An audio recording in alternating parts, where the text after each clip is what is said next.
700 किसान शहीद हो गए। 700 किसान अपने ही देश में अपनी हुई चुनी हुई सरकार के खिलाफ लड़ते लड़ते 700 किसान शहीद हो गए।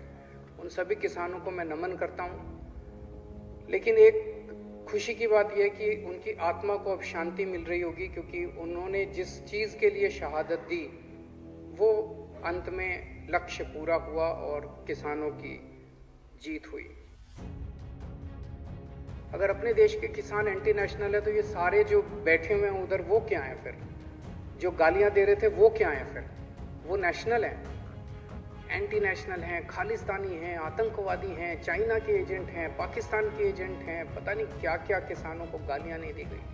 कभी किसी ने सोचा नहीं था आज़ाद भारत में एक ऐसा दिन आएगा जब अपने किसानों को इस तरह की गंदी गंदी गालियां दी जाएंगी। इतनी हिंसा की गई, इतने वाटर कैनन इनके ऊपर बरसाए गए, लेकिन इनकी हिम्मत के सामने सरकारों के वाटर कैनन का पानी सूख गया। इनकी कीलें, सड़क के ऊपर कीलें ठोकी गई, लेकिन इनकी हिम्मत के सामने सरकार की कीलें भी पिघल गई। ये किसानों की जीत नहीं है, ये जनतंत्र की जीत है, भारत की जीत है। इस देश के अंदर जो पिछले कुछ सालों से लोगों का डेमोक्रेसी के ऊपर से भरोसा उठता जा रहा था कि यार इस देश के अंदर तो कुछ चलता ही नहीं है, इनकी मेजॉरिटी आ गई, कुछ भी कर लेते हैं, किसी के खिलाफ भी ये करते हैं, वो करते हैं, रेड मारते हैं, लोगों को तंग करते हैं, डेमोक्रेसी तो बची ही नहीं देश के अंदर। ऐसा इनको भी लगता है। इनसे जब प्राइवेट में बात करो ये भी बहुत दुखी है, ये भी सारे बहुत दुखी हैं वो, लेकिन ऊपर से ऑर्डर आते हैं कि भाई यहाँ पे जो ज़्यादा तेज बोलेगा उसको पद मिलेगा।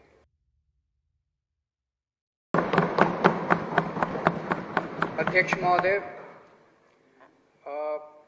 आज ही से पूरे 1 साल पहले किसान आंदोलन शुरू हुआ था। केंद्र सरकार द्वारा जो 3 काले कानून पारित किए गए, बिना किसानों से पूछे, बिना जनता से पूछे, अपने अहंकार में लोकसभा और राज्यसभा के अंदर जो इनका बहुमत है, लोकसभा में बहुमत है, राज्यसभा में भी काफ़ी सीट है, उसका जो इनका अहंकार है कि हम तो कुछ भी पास करा लेंगे, उस अहंकार के रहते जो इन्होंने ये काले कानून पास किए, इनको लगता था कि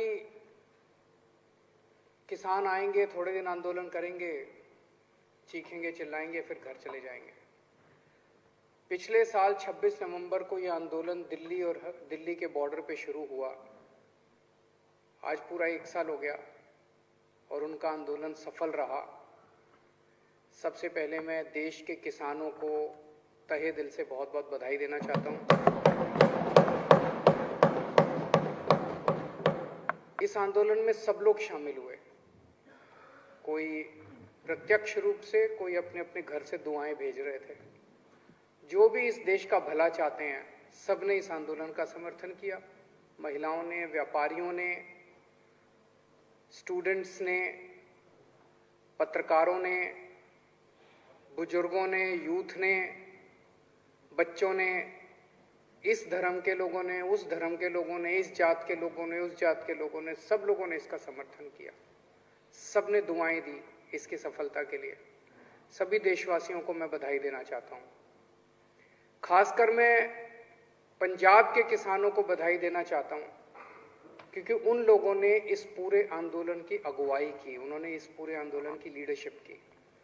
जिस तरह से बहुत बड़े स्तर के ऊपर ट्रैक्टर ट्रॉली पंजाब से आए, यहाँ पे आके बैठ गए। पंजाब की उन महिलाओं को मैं बधाई देना चाहता हूँ जो कंधे से कंधा मिला के यहाँ पे कई दिनों तक इस आंदोलन में बॉर्डर के ऊपर उनके साथ बैठी हुई थी। सर्दी में, गर्मी में कितनी बाधाएं आई इनको, कितनी इन्होंने तकलीफें सही। मतलब मेरे को याद है पिछली बार अभी तो उतनी सर्दी नहीं पड़ी, लेकिन पिछली साल जब कड़ाके की सर्दी पड़ रही थी, हम सोचा करते थे कि हम अपने घर में इतने बड़े सारे हीटर लगा के बैठे हैं और इतनी रजाई के अंदर बैठे हैं, ये किसान बॉर्डर के ऊपर पता नहीं कैसे बैठे होंगे, कैसे सो रहे होंगे खुले आसमान के नीचे। फिर गर्मी आई, डेंगू आया, कोरोना आया, सारी बाधाओं को दूर वो करते हुए अंत पंत में किसानों की जीत हुई, तीनों कानूनों को वापस लिया गया। मैं समझता हूं कि शायद ये इंसान के इतिहास में, दुनिया के इतिहास में सबसे लंबा आंदोलन था। मैं और कोई ऐसा आंदोलन नहीं जानता। भारत में 1907 में एक आंदोलन हुआ था, वो भी किसानों का आंदोलन था, पंजाब के किसानों का आंदोलन था, और वो अंग्रेजों के खिलाफ हुआ था। वो 9 महीने चला था, 1907 में हुआ था। उसके बाद अब किसानों को आंदोलन करना पड़ा अपनी सरकार के, चुनी हुई सरकार के खिलाफ। ये 12 महीने चला।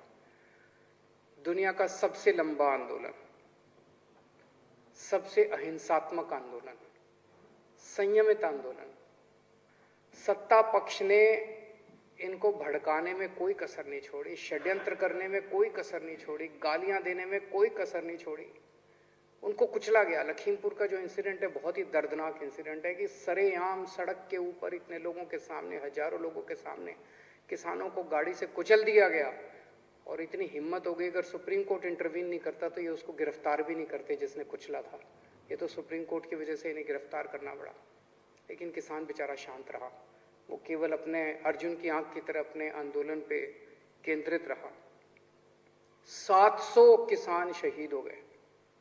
700 किसान अपने ही देश में अपनी हुई चुनी हुई सरकार के खिलाफ लड़ते लड़ते 700 किसान शहीद हो गए। उन सभी किसानों को मैं नमन करता हूं। लेकिन एक खुशी की बात यह है कि उनकी आत्मा को अब शांति मिल रही होगी, क्योंकि उन्होंने जिस चीज के लिए शहादत दी वो अंत में लक्ष्य पूरा हुआ और किसानों की जीत हुई। कितनी गालियां दी गई इन लोगों को, एंटी नेशनल हैं। अपने देश के किसान एंटी नेशनल हैं। अगर अपने देश के किसान एंटी नेशनल है तो ये सारे जो बैठे हुए हैं उधर, वो क्या है फिर? जो गालियां दे रहे थे वो क्या है फिर? वो नेशनल है? एंटी नेशनल हैं, खालिस्तानी हैं, आतंकवादी हैं, चाइना के एजेंट हैं, पाकिस्तान के एजेंट हैं। पता नहीं क्या क्या किसानों को गालियां नहीं दी गई। कभी किसी ने सोचा नहीं था आजाद भारत में एक ऐसा दिन आएगा जब अपने किसानों को इस तरह की गंदी गंदी गालियां दी जाएंगी। पर किसानों ने पलट के इनका जवाब नहीं दिया। किसान शांति से बैठे रहे।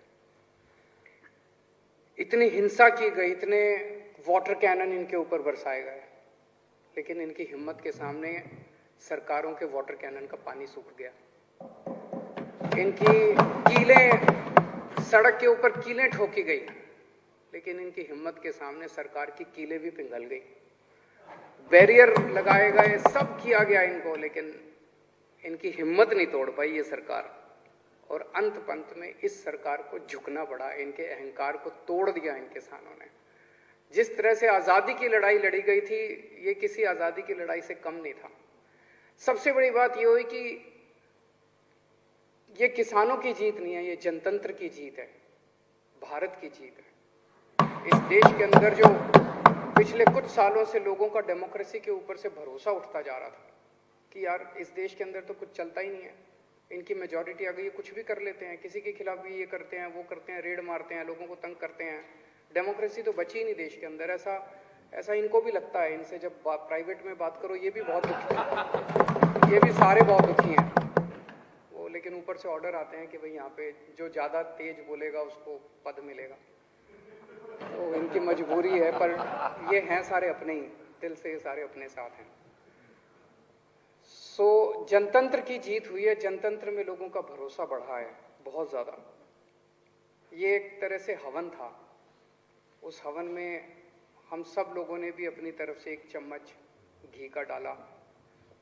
जब हमारे को फाइल आई हमारे पास कि किसान आ रहे हैं, पंजाब से चल पड़े हैं, बॉर्डर पे पहुंचने वाले हैं, उन किसानों के लिए स्टेडियम्स को जेल बनाया जाएगा, तो मेरे को अपने अन्ना आंदोलन के दिन याद आ गया। उस टाइम हमें भी जेलों में रखा गया था। इन्हीं स्टेडियम्स के अंदर हम भी रहे हैं, हमने भी रातें काटी हैं इन्हीं स्टेडियम्स के अंदर।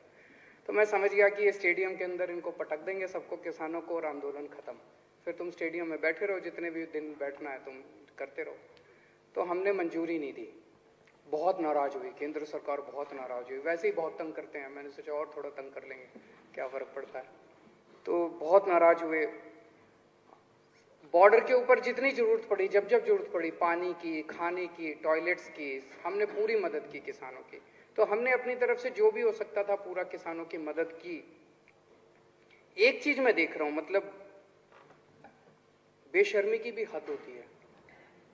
जब ये 3 काले कानून लाए गए तो भाजपा वालों ने चारों तरफ वाह क्या मास्टर स्ट्रोक है, और जब ये तीनों कानून वापस लिए गए तो बोले वाह क्या मास्टर स्ट्रोक है।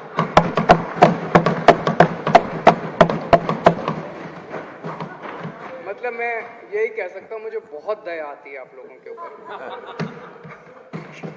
क्या गत बना दी आप लोगों की आपके नेताओं ने। ऐसा भगवान किसी के साथ ना करे।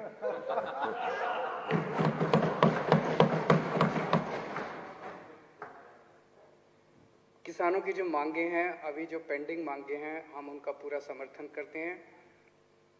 टेनी साहब को तुरंत केंद्रीय मंत्रिमंडल से बर्खास्त किया जाना चाहिए। मुझे नहीं पता कि केंद्र सरकार की क्या मजबूरी है, कुछ तो मजबूरी होगी जो उस एक आदमी का बोझ लेके केंद्र सरकार अपने कंधे पे ढो रही है। क्यों नहीं उसको हटा देते? मुझे नहीं पता कि उनकी क्या मजबूरी है, कुछ मजबूरी होगी जरूर, लेकिन पूरा देश मांग करता है कि ऐसे व्यक्ति को तुरंत बर्खास्त किया जाए। एमएसपी की जो उनकी डिमांड है वो बिल्कुल जायज़ है, इसके ऊपर हमने भी बहुत अध्ययन किया है। ये राजनीतिक तौर पे नहीं, मुझे लगता है अगर एमएसपी लागू हो जाता है तो देश की एग्रीकल्चर सेक्टर को बहुत बड़ा फायदा होगा, पूरा का पूरा बदल सकता है। जितने केसेस, झूठे केसेस इन लोगों के ऊपर लगाए गए हैं वो सारे वापस लिए जाएं, और जो 700 किसान शहीद हो गए उनके परिवारों को उचित मुआवजा दिया जाए। किसान जब तक वहाँ बैठे हैं, किसान तय करेंगे वो कब उठना चाहते हैं। जब तक किसान वहाँ बैठे हैं हम किसानों के साथ हैं, पूरी तरह से किसानों के साथ हैं, हर कदम पे उनके साथ हैं। और गोपाल राय जी द्वारा जो यहाँ पे प्रस्ताव पेश किया गया, मैं उसका पूरा समर्थन करता हूँ।